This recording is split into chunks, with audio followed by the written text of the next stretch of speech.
Welcome to Through the Bible with Les Feldick, a 30-minute walk through the Scriptures teaching in-depth Bible truths that change people's lives.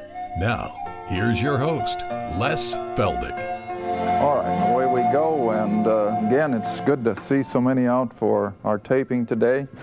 We always like our television audience to realize that these folk come in from far and near, some from over in Arkansas and some from other areas of Oklahoma, and we're always so thankful that you take the time and the effort to come in and help us with this, because I've said so often I could never teach just a camera, and I want our television audience to know that once we start teaching, I forget about these cameras. So if I say something, a lot of times it may not be meant for the national audience. I'm talking to this group right here, and I have to be kind of careful that things don't get out of hand, because I told some a little while ago, none of this is edited. Whatever I say, I have to live with it. So anyway, we're always appreciative of these that come in.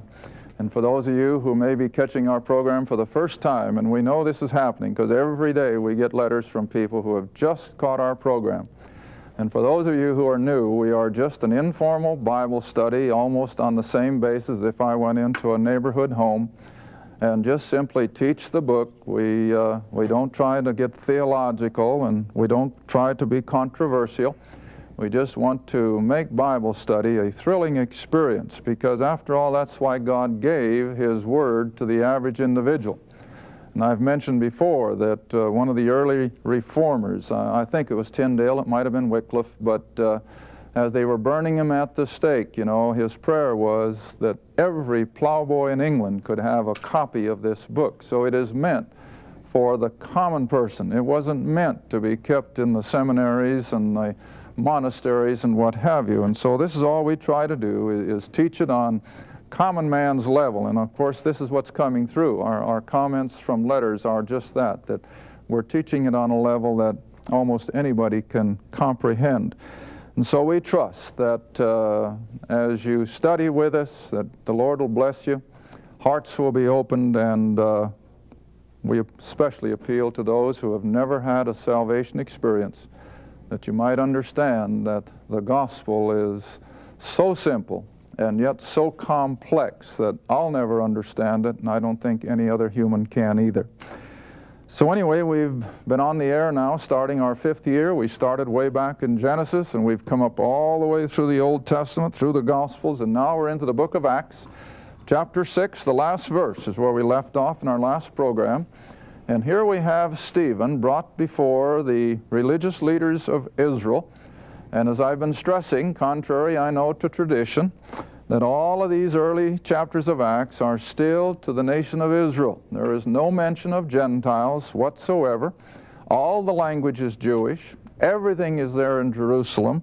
And here again in chapter 6 now, as we came down in the last part of the chapter in our last program, Stephen is brought before the council of the synagogue there, and verse 15, and all that sat in the council, that is, this religious leadership, looking steadfastly on him, saw his face. It had been the face of an angel. In other words, they could see that there was something beyond the natural here. Stephen was filled, you want to remember, with the Holy Spirit. And now as you come into chapter 7, after hearing all the accusations which the Jews had put forth against Stephen, and of course Peter and the 11 and all the other believers there at Jerusalem, the high priest says in chapter 7, verse 1, "Are these things so?" And he, Stephen, said, "Men, brethren, and fathers." Now again, just analyze those 3 words. There's no room for a Gentile in there. Stephen was referring to Jews, especially there in the council, in the religious leadership, but he was speaking to the whole nation in actuality. And then as you read on, it says, "The God of glory appeared unto our father Abraham." Now underline that word "appeared," because in the Greek it's the word optomai, from which we get the word optometrist. And of course you're all acquainted with optometrists. They work with the seeing aspect of our eyes. And so what Stephen is saying here by inspiration is that God actually appeared appeared to Abraham in a form that he could see with his eyes. Now, as we look back in Genesis chapter 12, we're not going to take time to go back to for this one, but in Genesis 12, verse 1, it just simply says that the Lord had said to Abraham. And it doesn't clarify it like it does here, but now we have the clarification that not only did God speak to Abram, he appeared to him in a human form, which we call a theophany. All right, reading on then. So he appeared unto our father Abraham when he was in Mesopotamia, before he dwelt in Haran. In other words, before he had moved out of Ur of the Chaldees. Now, I'm not going to take all of chapter 7 verse by verse, because it is just a beautiful review of Israel's history. Beginning with Abraham, Stephen just keeps building and building and building, as we've tried to do as we came up through the Old Testament, how that God was just constantly unfolding and revealing, preparing the nation for the coming of their King and their Messiah and their Redeemer. And so he starts with Abram and shows how he came out of the land of Chaldeans in verse 4, dwelt in Haran, and then from there he moved down into this land, which of course was Canaan, wherein he says, you now dwell.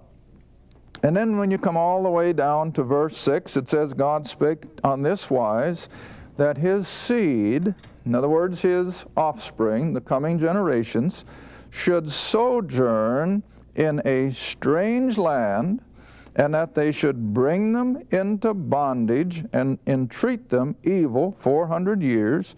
That's speaking of Egypt, of course. And the nation to whom they shall be in bondage I will judge, said God. Now this is all back in Genesis 15.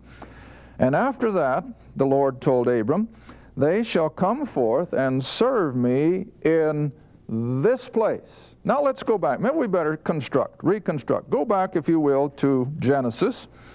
And, let's see. I'm going to have to take you back. Didn't intend to do this. But let's go back to chapter 26, I think is where it is. 26 and 46. But let's look at 26 first, so that we'll know what Stephen is talking about.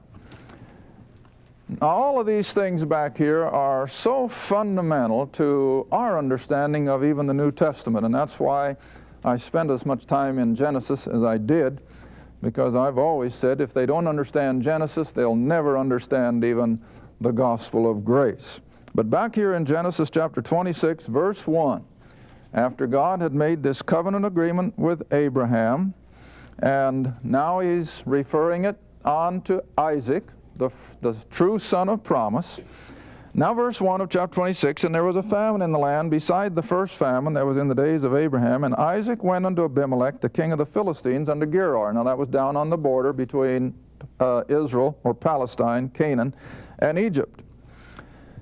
Verse 2, and the Lord appeared unto him, see, Isaac as well, and he appeared unto him and said, go not down into Egypt. Dwell in the land which I shall tell thee of. Now that's why we call Canaan, or Palestine, the land of promise, because everything connected with Canaan was based on the promises of God. And so that's why we have that term. All right, now verse 3. God speaking to Isaac says, sojourn in this land, the land of Canaan. And I will be with thee, and will bless thee, for unto thee and unto thy seed I will give all these countries, and I will perform the oath which I swear unto Abraham thy father. And what was that? The Abrahamic covenant. Now, verse 4, he continues on repeating that Abrahamic covenant. I will make thy seed to multiply as the stars of heaven, and will give unto thy seed all these countries, or those tribes living in Canaan. And in thy seed shall all the nations of the earth be blessed, because Abraham obeyed my voice. All right, now let's come on over to chapter 46, if you will. And now Joseph is down in Egypt. Joseph has all kinds of food and grain stored up during this famine that was covering that whole part of the world. And knowing that Joseph is in Egypt and has found out from the sons that have been down to get grain that indeed he's there, and he has invited Jacob and the rest of the family to come down into Egypt and take part of all of the food and everything that had been supplied. And then again, let's start in verse 2 of chapter 46. Now this is Jacob. We started with Abraham, and then Isaac, and now we're up to Jacob. And God spake unto Israel, that is Jacob, in the visions of the night, and he said, Jacob, Jacob. And he, Jacob, said, Here am I. And he said, I am God, the God of thy father. Fear not to go down into Egypt. See, that's quite a change, isn't it? First he said, don't go to Egypt. Stay in the land of promise, and I'll bless you. But now in a future generation, it's time for the nation of Israel to explode in population. And God had told Abraham that that would be down in Egypt. And so now God comes back to Jacob, and he says, fear not to go down into Egypt. And here's the part I always want folks to understand. This statement tells us where the nation of Israel began to come into bloom. And it was in Egypt. You see that? Fear not to go down in Egypt, for I will there, in Egypt, make of thee a great nation. Now you want to remember, up until this time, you've only got Abraham, you've got Isaac, and Jacob. Jacob comes back with the 12 sons and their children. That's still not much of a nation, is it? But now when they end up in Egypt and under those years of slavery, beginning, of course, when they go in under Jacob, they'll come out under Moses, now a nation of several million people. So always remember, if nothing else, that Israel became a nation of people down in Egypt. All right, back to Acts. Chapter 7.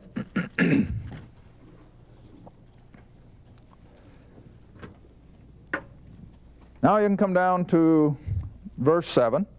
And the nation to whom they shall be in bondage, which was Egypt, God says, I will judge. After that they shall come forth and serve me in this place. And again, that's Canaan. And he gave him the covenant of circumcision. And so Abraham begat Isaac, circumcised him the 8th day. Isaac begat Jacob, and Jacob begat the 12 patriarchs. The patriarchs moved with envy, sold Joseph into Egypt, and God was with him, delivered him out of all his afflictions, and gave him favor and wisdom in the sight of Pharaoh, the king of Egypt, and he made him governor over Egypt and all his house. Now I'm taking this verse by verse because here is something that we have to learn from the Old Testament in order to prove something in the New. Verse 10. God delivered him, Joseph, out of all his affliction, gave him favor and wisdom in the sight of Pharaoh, the king of Egypt, made him governor. Now verse 11, there came a dearth over all the land of Egypt and Canaan, and great affliction. Our fathers found no sustenance, and you know the story. But when Jacob heard that there was corn or grain in Egypt, he sent out our fathers first. In other words, the sons, the 10 of them. Now verse 13 is a little statement that I always have my classes underline or highlight. And at the second time. Underline that word second.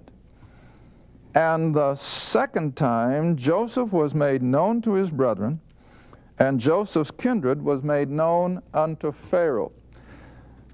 Let's go back. Genesis. Reconstruct. Genesis 42. Genesis 42. And you all know the account of how Joseph, when he was still wearing that coat of many colors, would share his dreams with his older brothers, and how it would infuriate them when he dreamed that there was this whole group of chiefs, and 12 of them, I guess, 11, and one in the center, and the 11 all bowed down to the one in the center, and and made the brethren furious because they caught on what he was driving at, and they said, you mean we're going to fall down and worship you? Well, and then he had another dream that even made it worse, and he saw 11 stars and the sun and the moon, and they all made obeisance to Joseph, and the brethren caught that. Well, see, now it's coming to fruition. I don't put any stock in dreams today. I had someone ask me again the other night if I have anything connecting with believing what dreams say, and I say none whatsoever. My, if they were, I'd be in a mental institution. I think we all would. Don't tie anything to dreams. But anyway, back here in the Old Testament economy, God did speak through dreams, no doubt about it.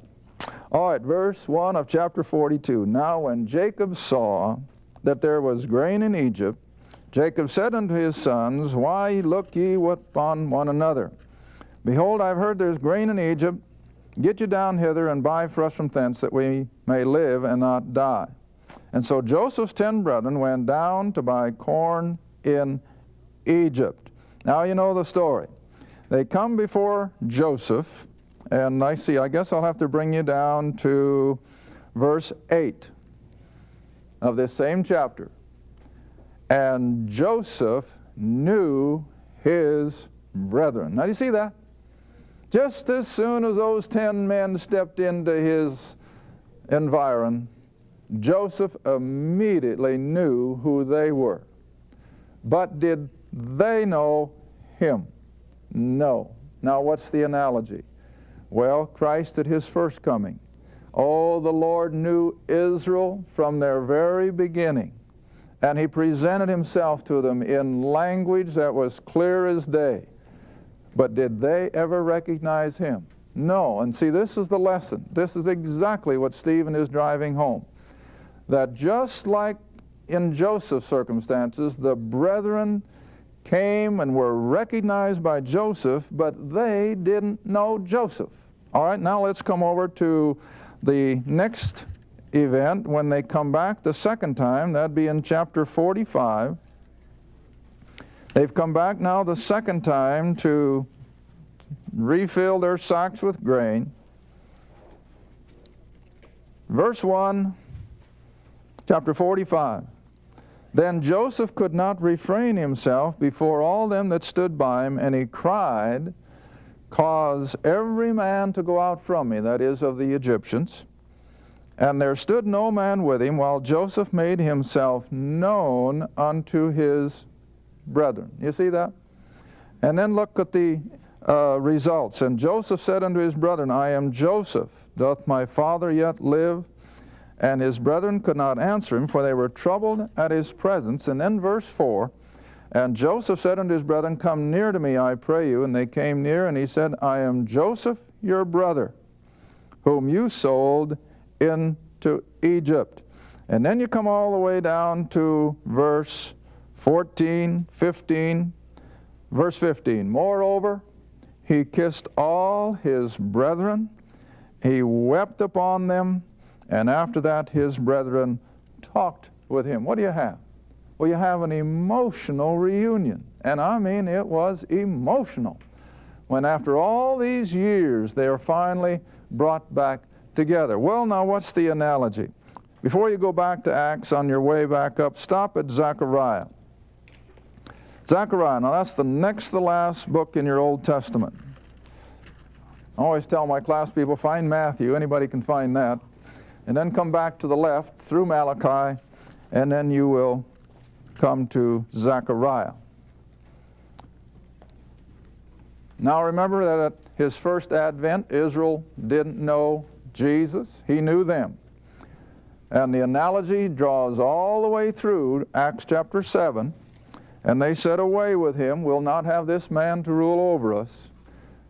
And so he went back to glory, sat down at the Father's right hand, but he's coming again to the nation of Israel, whether they believe it or not. He's coming again. And there's going to be that same glorious, emotional reunion when Israel recognizes their Messiah.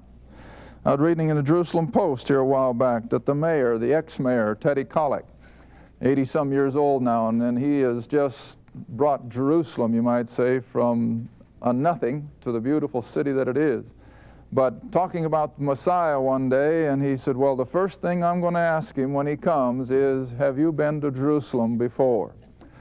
And you see, that's their hang-up. They just can't recognize that he has been here before. They know he's coming, but they can't see it as a second event. Well, here in Zechariah now, we see the emotional turn of events when he will return. Verse 10 of Zechariah 12. Did I give you the chapter? I don't believe I did. Zechariah 12, verse 10. And I will pour upon the house of David and upon the inhabitants of Jerusalem the spirit of grace and supplications. They shall look upon me whom they have pierced. See, a reference to the crucifixion. They shall mourn for him as one mourneth for his only son, and shall be in bitterness for him that is in bitterness for his firstborn. And in that day, verse 11, there shall be a great mourning in Jerusalem.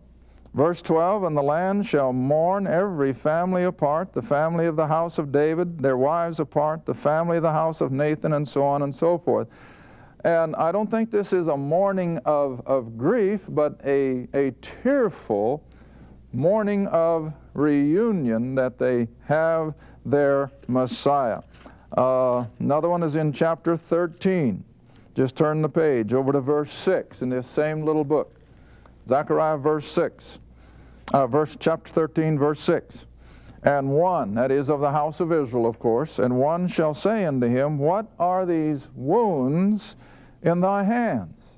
And then he shall answer, those with which as I was wounded in the house of my friends. See how plain that is? That's Old Testament. After the fact, see? All right, now if you'll come back with me for the last few moments of this half hour, we'll continue on in Acts chapter 7. And so Stephen is hammering home the fact that Christ in his first advent, they didn't know who he was. And you know, so far as Israel is concerned, it's a good thing they didn't. Because had they have performed the rejection that they did, knowing who he was, God would have had to destroy the nation. There wouldn't have been any excuse. But you see, even as Christ hung on the cross, one of those 7 statements that he made on the cross was, Father, forgive them. Why? They know not what they do. And even as Stephen will be stoned here in just a little bit, he too will say the same thing, forgive them. Not just out of a heart of grace alone, although that was certainly part of it, but because of their ignorance. Now, I always have to tell my class people, everything rests on the Old Testament economy. Back in Israel's history, if a farmer was cleaning stones and rocks off his field and he's throwing them over a hedgerow, and unbeknown to him, someone is walking on the other side, and he hits him on the head with a pretty good-sized rock and kills him. Well, now, he didn't know the fellow was there. He was in total ignorance. Now, that was in the days of the cities of refuge, so that good Jew, as soon as he realized what he had done and knew that he would be accused of killing someone, he could run to a city of refuge, and he could tell his situation to the city fathers. And if the city fathers had maintained that he was innocent of not doing anything in premeditated murder, he was set free. He'd go back to his farm. Now, the reason was that he was not guilty if he did what he did in total ignorance. Now, that's all the backdrop then for Israel's response to their Messiah. Had they have known who he was, and then demanded his crucifixion, they would have had to be put to death like a common murderer. But they escaped that because they did not know what they did. And keep that in mind. Well, let's see. A verse I usually associate with that, keep your hand in Acts, is 1 Corinthians. 1 Corinthians, I think it's chapter 2. 1 Corinthians chapter 2.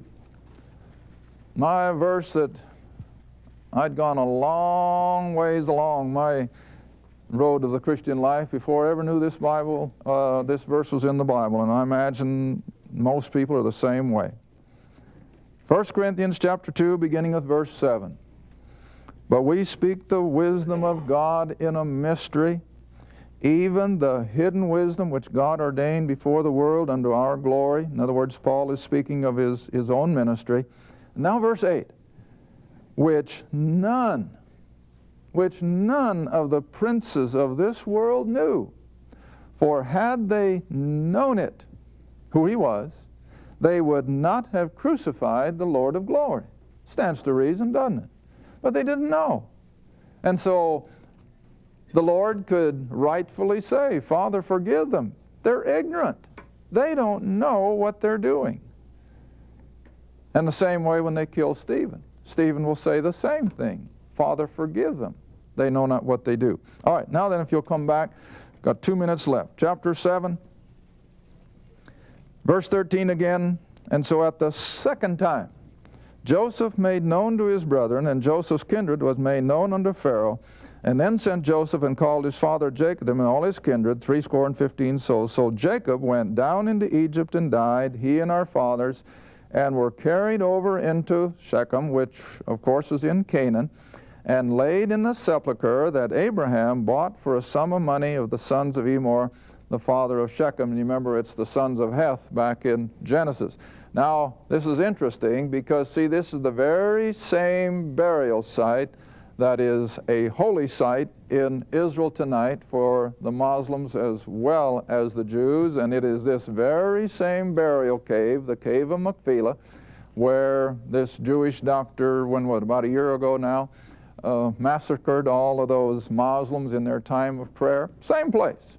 It's the burial place of Abraham and Rebekah and Jacob and Leah. They were all buried in that same place. Now, it's interesting that Abraham bought it from the Canaanites, and Jacob had to turn around and pay it again. But nevertheless, this is the same burial place that is still held in, in reverence by the Jew as well as the Muslim. All right, so they're brought back up to Shechem. And then verse 17, and when the time of the promise drew nigh, which God had sworn to Abraham, the people grew and multiplied in Egypt until another king arose who did not know Egypt. Now we'll have to stop there and we'll pick it up in our next half hour.